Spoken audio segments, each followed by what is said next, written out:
نن د لونو تاسو نه یو ګیله ده معاشره کې نن د لور یو ګیله ده ګیله د لور دا ده وای مولوی صاحب ماته یو ورځ خپل پلار داسې ونوي چې مرحبا بابنتي لورې په خیر راغلې هر کله راشه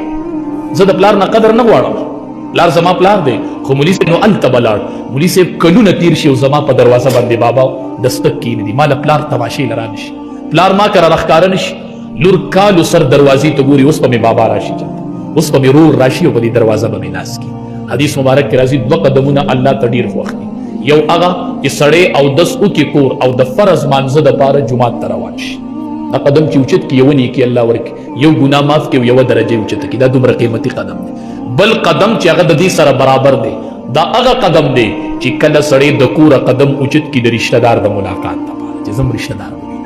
زه به زما لور واده شوې د روژه را روانه ده څه ښېګړه ورسره وکړم د مواسات میاشت را روانه ده شهر المواسات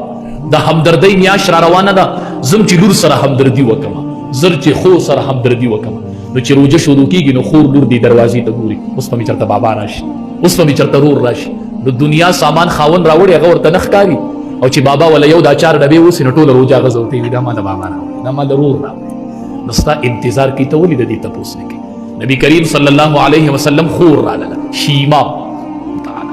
نو دا بیبي حلیمه د نبی علیه السلام رضاعي مور و نبی علیه السلام له دې پی ورکړي و شیما د دې لور وه نو دې چې به ګډې بېزې سره ولي نو نبی علیه السلام به یې ځان سره لباو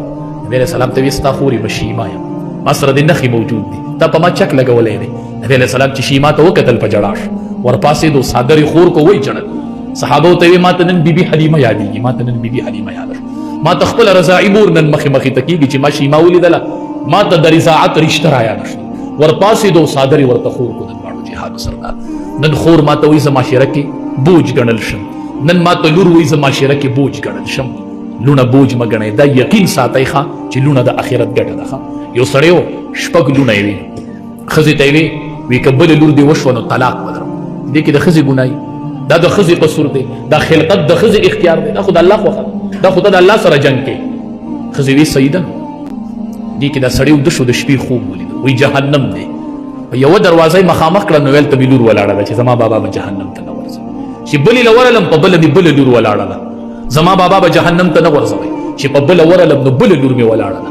6 دروازو کې مې لونه ولاړې وي وایي چې 7مې دروازې ته مې وکتل هغه خالي پرته وه وایي چې په دې جهنم ته وورځوئ په دې دوران کې راویښ شوم چې راویښ شو نو دعا یې شروع کړه وی اللهم ارزقنا الصابره خدای یو 7مه لور راله راکړې خدای یو 7مه راکړې یوه دروازه خوشي د جهنم پرته وه په هغې غورځولم اللهم ارزقنا الصابره یو لور دا یوه د جهنم دروازه بندوي 2 لونه د جهنم 2 دروازې بندوي 3 لونه د جهنم 3 دروازې بندوي ښه لونه بوج مه ګڼئ وګورئ تاریخ وګورئ بچی به د پلار د سر سودا کړي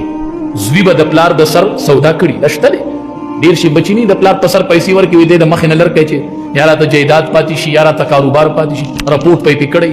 نو ډېر شو هلکانو زامنو به د بابا د سر سودا کړي خو لور به چېرته د بابا د سر سودا نه کړي وره بابا یې په کور بنده کړي او دا بیا هم خلاف نه راپاسي که نه ورور یې په کور بنده کړي او دا عجزه بیا هم دروازې نه راځي لونه به بوج نه ګڼو دا به د آخرت ګټئ کتابونو لیکلي دي چې د کومې زنانه ړومبې اولاد لور وشي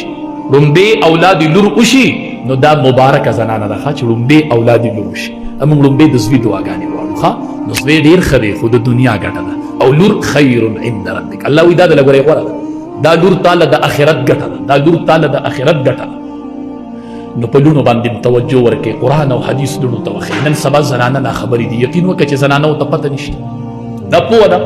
په رشکه کې به ناست وي تسبیح به ورسره لاس کې ذکر به کوي ابورقۍ ښکلې د سره داسې راړولي په شا هدلته ذکر کوي زه هم دا ناپوه ده که زه ورته وایم وایم ذکر مه کوه دا تسبیح په جیب کې کېږي د دې تپوس الله نه کوي خو دا مخ دې پټ کړه د دې تپوس ما الله کوي من نه ده خبره مخ یې ښکاره کړی ذکر کوي زه هم دا ذکر دې پیدا نه کوي اول مخ پټ کړه بیا ذکر د الله شو دا پیدا نه ده کوي دا زنانو ته پته نشته دا زنانه ناخبرې دي